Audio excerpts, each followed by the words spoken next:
Hey there y'all, are you in the market for a small SUV or a first car? Today I'm going to make a video talking about the pros and cons of a third generation Toyota RAV4 as a first car.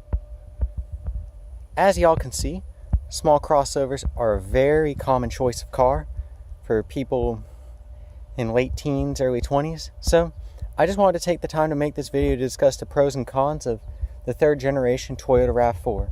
I have a 2012 Toyota RAV4 Limited, which is the last model year of the RAV4, and it was purchased new by my family in August 2012.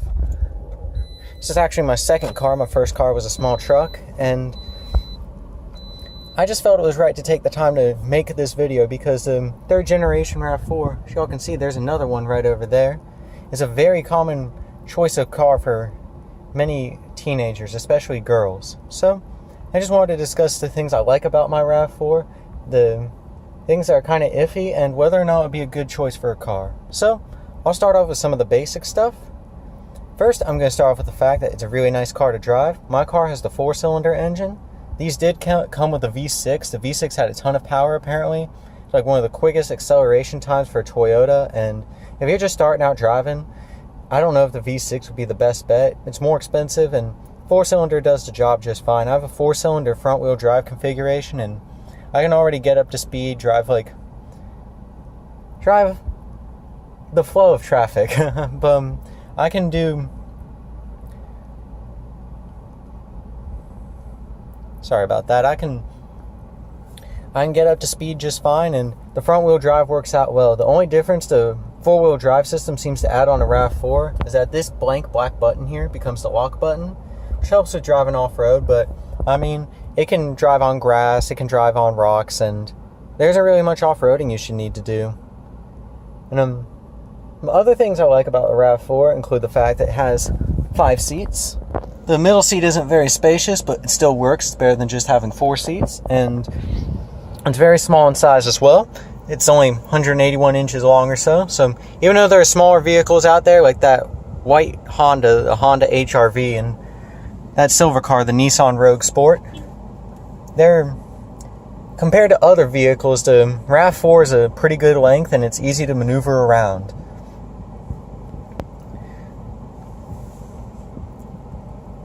Finally, something that's really nice about the RAV4 is that it looks very sporty, especially the third generation model. It has a tire on the back, it has nice looking wheels, and it has cool looking taillights. So when you see a RAV4, you think it's a sporty outdoorsy vehicle. And finally, the big thing about the RAV4 is that it's very reliable. It has the Toyota reputation of reliability, and it definitely carries over. My family has not had any problems with my RAV4. It has close to 62,000 miles on it now, and we haven't had a single major issue with it. Transmission has sometimes had an issue, like a year ago, where it would have a hard time shifting out of park, but I could just do a little turn of the steering wheel, and it would do the job just fine.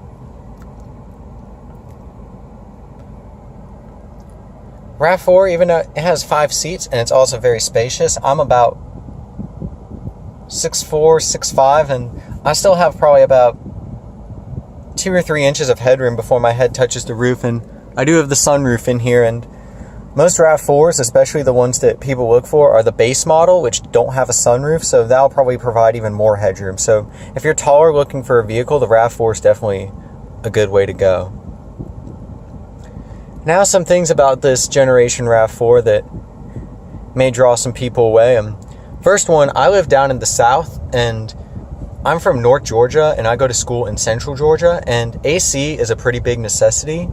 It's November right now, and my car says it's 86 degrees outside, so having a good AC is a plus, but I have to keep this vent closed over here for the AC to blow out really well, and sometimes when the gauge is reading like 100 degrees or so, it might be summer, September, and I have to put the AC up all the way to low, and it goes only up to 7 bars. Low is probably about the equivalent of 64 degrees or so, because if you go up one, it's 65, and when I do that, it still doesn't feel like a whole lot of air is coming out. Like, just a nice weather like this, I'm not hot or anything, just a low 3 bars like that is pretty good for me, but I can't really have it on anything much warmer than that, otherwise I'll start feeling really sweaty. And also, this is very minor, but cup holders are kind of small too.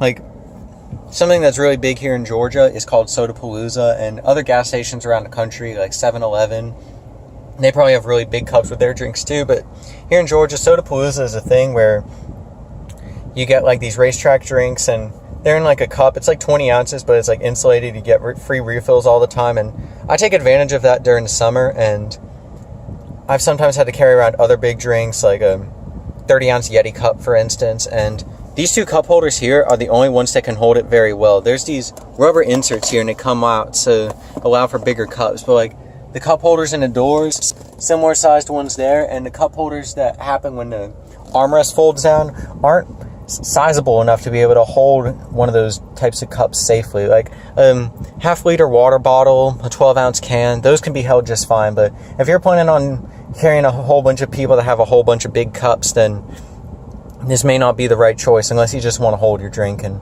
that's what I do, because Sodapalooza is free and you can just drink the drink anyway. And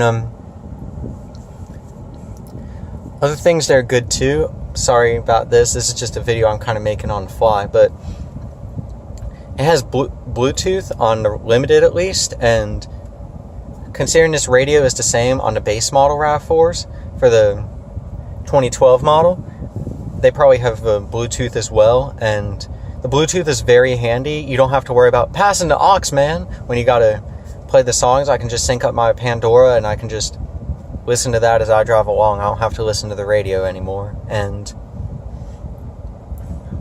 the Limited trim does have a lot of conveniences. The RAV4 was actually refreshed for 2009. I don't see a refreshed RAV4 around here right now, but that tan one I was showing y'all and my RAV4 are both post-refresh models, and that adds some different things. Like the taillights look a bit different, you get a bit more equipment. And something that I did want to say, however, this is the thing about whether or not you should buy it or not, is that I have a Limited model, and compared to newer models, this does have a lot of features on it, a lot of features I really enjoy, such as a power driver's seat. It has a backup camera right there in the mirror, and has heated front seats, which work at the times it does get cold here, like last weekend. Gotta love Georgia weather. Sunroof, smart key access, push button start, so I don't even really have to pull the key out of my pocket to push the button to unlock it. And these are very nice features, but a lot of the RAV4s on the market aren't Limited models and aren't newer ones like the ones I have.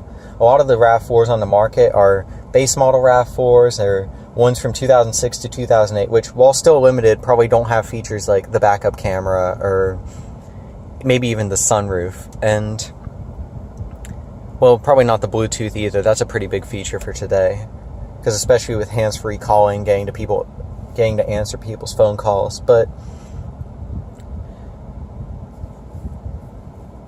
the thing is, even with the Limited model, the backup camera, this was something my parents had to get installed aftermarket. They had to take it to the dealer like a week after they bought it to get the camera installed.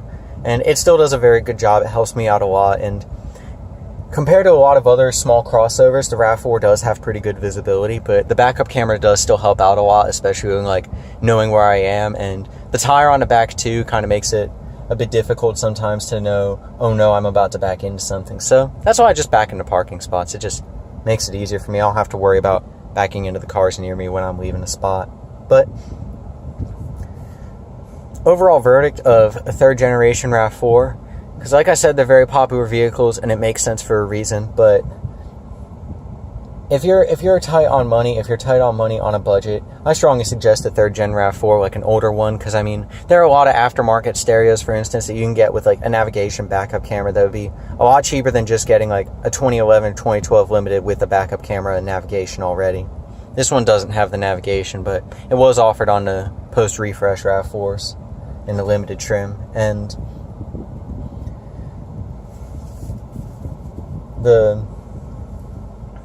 so yeah, like I said, the older ones, you can easily find those for like under 10 grand. One like about the one I have is probably between like $15,000 and $20,000 still. So it's kind of a bit pricey still. And once you're into that money range, and you just want to get like a base model, you just care about getting certain features such as a backup camera.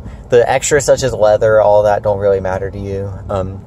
I'd suggest something like a Ford Escape, a Honda CR-V, because I've noticed the Escape is a very popular choice here too, and Escapes depreciate a lot being American cars. That's just the unfortunate reality. And though the reliability reputation isn't as good, a lot of people seem to really enjoy their Escapes, and models such as the SE model, for instance, are pretty cheap now, and they come with features such as a backup camera, and some of them even have the My Ford touchscreen, so they got a really big screen to control what's going on. And even really basic models like the Jeep Compass, they won't have a lot of features on them, because even like 2017 Compasses before the redesign, sport models, Latitude models didn't even have a backup camera with them. So if you're looking for something with low equipment similar to like a base model RAV4, a Compass would probably be a good suggestion too, because at same year, same price, it'll be a lot lower mileage, but reliability reputation isn't as good for those, unfortunately.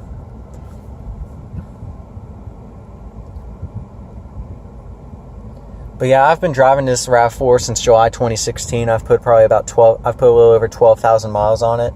I don't really drive much anymore. Driving yesterday was the first time I'd driven since Sunday, so I don't really go many places anymore. But in the places I do go and the trips I've made, the RAV4 has done an excellent job. Fuel economy for all small crossovers should be the same. It should probably be about low to mid 20s, and if there's anything I missed, please let me know, and I'll try to include anything in the description if I did realize that I missed something important to tell y'all. But I hope this video kind of helped out a bit if you're thinking about whether or not to buy a third generation Toyota RAV4. Again, model years 2006 to 2012. Thanks y'all so much for watching, and have a great day.